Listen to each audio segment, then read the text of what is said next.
Hey guys, Julian here back again with another Pokemon TCG deck profile. Today I'm going to be profiling my TapuBulu deck with Vikavolt. Definitely a strong contender for the next format. I don't really think it loses anything. Yeah, let's just get right to it. To start off, we have our main attacker. This guy's going to be TapuBulu.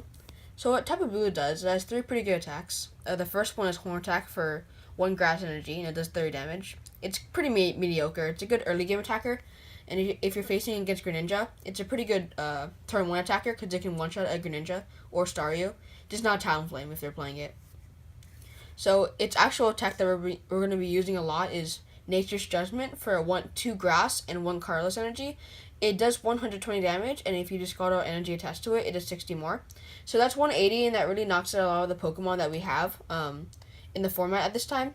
So if you have a choice band, you can do 210. That knocks out even more, like Lurantis, all the EV evolutions, such as Umbreon and Sylveon, Espeon. And yeah. The third attack, which is also a really good attack, is also 2 grass energy and 1 colorless energy.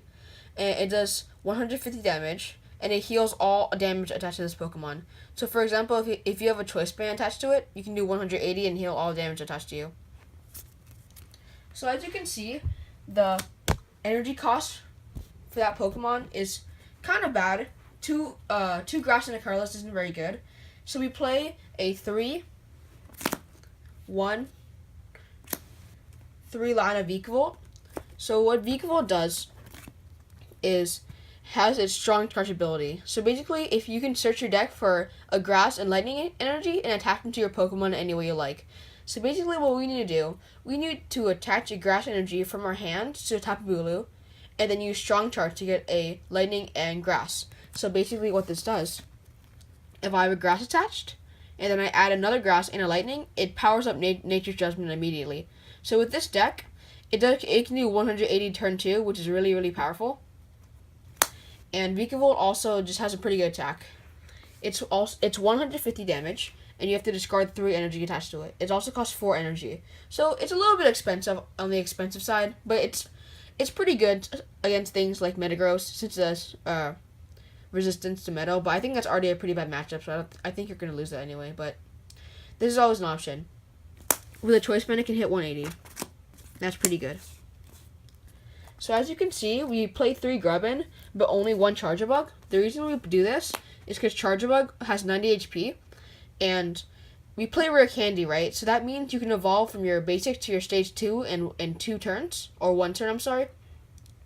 So then we only need Charjabug if we can't hit Rare Candy the turn we want it, or if you're trying to set up more than 1 Vikavolt, and this is just a better option in your hands. Okay, next we play 3 Tapu Leles. So Tapu Lele is a really, really good card. Pretty much everything about this card is really, really good. So it's a basic Pokemon. It has 170 HP. So the reason we play this is for Wonder Tag. So Wonder Tag, when you play this card from your hand onto your bench, you can search your deck for a supported card. So lately, we've been kind of going away from playing Shaman in our decks just because a lot of decks just want to go a little slower, I would say, since Garbodor was in the format. But to be honest, a lot of people say the format's a lot slower, but I don't know how much I agree with that, just because turn 2 180 is really, really fast, to be honest. Yeah. So this guy also has another really good attack. So it does 20 damage times the amount of energy attached to both active Pokemon. This is just like the Lugia we had before with its Air Ball, but since this guy has its amazing ability and the energy drive, it's just something that comes with it. It's just really good. Nothing about this card is bad. You can see that I actually play a 3 count. The reason I play a 3 count is because I think it's needed. A lot of people will play 2, but I think 3 is just makes you a lot safer. Originally, I saw this deck, and it had one of these guys, a Flying Flip Tapu Koko. So what this does, it pretty much just softens up your opponent's board state. So with its Flying Flip attack, it does 20 damage to each of your opponent's Pokemon. So you may think, oh, Julian, this guy requires 2 colorless energy, and you don't play double colorless energy. How are you supposed to power this thing up? Well, with your strong charge, you get 2 energies, right? So you can attach those 2 energies here, and then Flying Flip immediately. The original list had 2 of these, but I cut the second one for the 3rd Lele. Next, we just play 1 Shaman. Setup is really good. Draw until you have 6 cards in your hand. The only thing we need to hit in this deck is grass energy, because everything else you search out with strong charge. So when we don't hit that grass energy and we have an Ultra Ball in our hands, we can Ultra Ball for this guy, set up, and hopefully we hit that grass energy. Okay, next we have our trainer cards. So to start off, we have our supporter cards. So in this deck, it's a lot different. So this deck, usually you want to dig, like when you're playing Vespiquen or Decidueye, you want to dig through your deck and hit what you want. But with this deck, you actually search your deck for a lot of things. So really, after you get the strong charge off, or you get your Vikavolt out, you pretty much just have to hit the grass energy, and that's all what you have. That's pretty much all what you have to do. So this card makes that a lot easier. So you can search your deck for a trainer card and put it into your hands. Basically, what this says, if you say for example, have like a Grubbin on your bench, and you have a Heavy Ball on your hands, you can't Rare Candy into the Vikavolt, because you can use Heavy Ball for Vikavolt, but you can't Rare Candy into it. So if you're missing one piece, you can just Skyla for it, and then you get the combo off. This card is actually really, really good late game, and you may notice, wow, 3 is kind of a lot, but we actually don't play any VS Seeker in this deck, just because it's better against Garb. I believe that's the best way to run it. Next, we have our draw supporters. So originally, you probably want to play like 4 of this and 4 of N. But to be honest, 2 is just fine in this deck. As I said before, the only thing you need to hit is grass energy. So when you have Skylas to hit what you want, and strong charge to get the energy out, you don't really need to dig like other decks would. That's why we only play 2 of these guys. Discard your hand, draw 7 cards. It's a staple in pretty much every deck, 4 in every deck, but this one, because it's much different than others.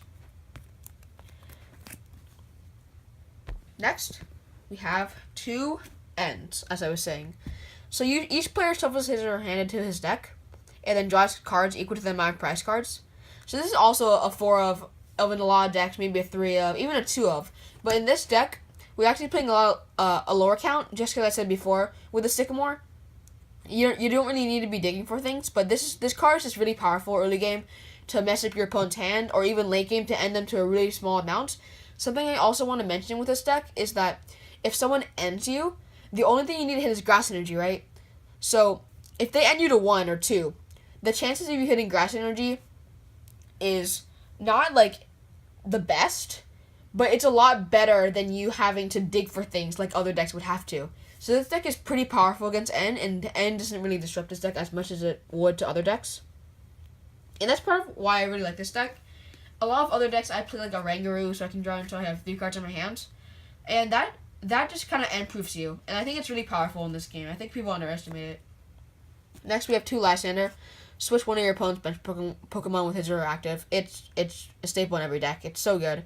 Just being able to switch your opponent's active out, it's just really powerful. Bring up a Lele that you want to knock out, because a lot of decks, what they would do is just pick off Shamans, but since you're already doing so much damage, you can just pick off the things that are knocked up at 180 HP, which is even a Lele is good with this.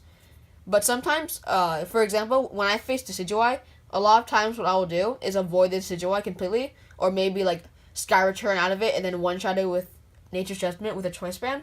And the reason I want to do that is because you can't one-shot the Decidueye, right? So Sky Returning really helps like that. Or with your Flying Flip. But the point of this Lysander, sometimes it's just to get around your opponent's active and the attacker they want to use. So Lysander is definitely a staple in pretty much every deck. Next, we have 1 Fan Club and 1 Bridget. These 2 things pretty much do similar things. So usually you only going to want to play one of these, and usually Bridget would be my favorite, and Pokemon Fan Club would really only be played in decks that you have to put them in your hands. But I really like this card in this deck. So first of all, Pokemon Fan Club. You search your deck for 2 basic Pokemon and put them to your hand. So previously, when Garbodor wasn't in the format, you could just use Ultra Ball, play more ball cards to get what you want. But this card is really, really powerful. I can search my deck for example, if I start TapuBulu and I have a Grubbin on the bench, and I have the Rare Candy, and okay, if I have a TapuBulu in the active, sorry about that, and nothing on my bench, I Pokemon Fan Club, right? For a Grubbin and a Tapu Lele. This makes it so that I can bench something I want and then search my deck for something the next turn. And with Bridget, which is search your deck for 3 basic Pokemon and put it onto your bench, you can't get a Lele, right? Because then the effect of Wonder Tag does not go through. So that's why Pokemon Fan Club is better in some situations. But a lot of times you're gonna want to go for Bridget. Next, we have our items. 4 Ultra Balls. It's really staple in every deck. Discard your hand, search your deck for a Pokemon. It's good in any deck. And then we have 2 Heavy Ball. So Heavy Ball is something I've never actually played in deck before. So you can search your deck for a Pokemon that has 3 Retreat or more. So this searches out a Bulu or a Vikavolt. And the reason why this card is so powerful is sometimes you're going to have the rare candy in your hand and a Grubbin, and you can just Heavy Ball for your Vikavolt without discarding anything. And as I said before, discarding things in this deck isn't really optimal, just because you can see that with the low Sycamore count. But this is pretty good because you don't have to discard anything, and you can search your deck for Pokemon you want. Next, we have 1 copy of Nest Ball. So Nest Ball is a pretty cool card. You just search your deck for a basic Pokemon and put it onto your bench. This searches all your basic Pokemon. Pretty much everything but Charjabug and Vikavolt for free. You don't want to discard things with Ultra Ball sometimes, so you can use Nest Ball. Sometimes you don't really want to Skylight for things like that, because then you'll be left with a dead hand, so Nest Ball can be a lot better. So now we have the 4 rare candies. Some people are playing 3. I don't really agree with that. I think playing 4 is the best. So basically, if you have a basic Pokemon in play, you can use rare candy and evolve straight to a stage 2. You don't have to go through the stage 1. You can just go straight to the stage 2. So why we played this is you can Grubbin and then use rare candy and then evolve into the Vikavolt so that we can get strong charge off very early.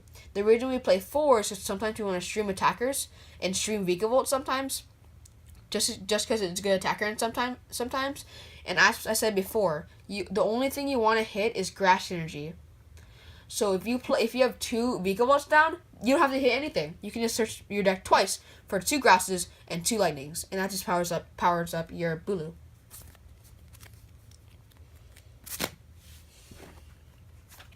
Next, we actually don't play any Flowstones in this deck. I really like this. It's actually, you play two switches and 1 escape rope. Switch says switch your active Pokemon with one of your bench, and then escape rope says your opponent switches his active Pokemon with his bench, and then you do the same. So they have to go first. So you can switch your Pokemon in a way that makes your kind of put your opponent on the lower end, makes it hard for your opponent to come back. Sometimes you want to attack the active, and that's why switch can be better sometimes. But they're both options. Next, this deck is really reliant on abilities, and Garbatox and Garbodor are still out there, and you have to have a tool attached to Garbatox and Garbodor for the abilities to be shut down. So if we play 2 Field Blowers, we can discard their tools and get our abilities back into play. This is why we play this. In decks against, if you're playing against decks that are like Volcanion, I use this a lot. So you Field Blower off their Fighting Fury belts, and a lot of times it will be a lot harder for you to do that. But with Skyla, it's a lot easier for you to get your trainers out, right? So the 2 Field Blowers is really great. You can discard tools or stadiums in any 2 combination. So this is just a really good card. Next, we have 1 Energy Recycler. So Energy Recycler shovels 5 basic energy cards from your discard pile into your deck. So when we use TapuBulu's Nature's Judgment, we have to discard all energy attached to them. And if we didn't play any recovery cards, our energy would just leave us, go to the discard pile, and we keep doing it over and over until we had no energy left. This is why we play this to recover our basic energies. Next, we play our tools. So we have 3 Fighting Fury belts and 2 Choice Bands.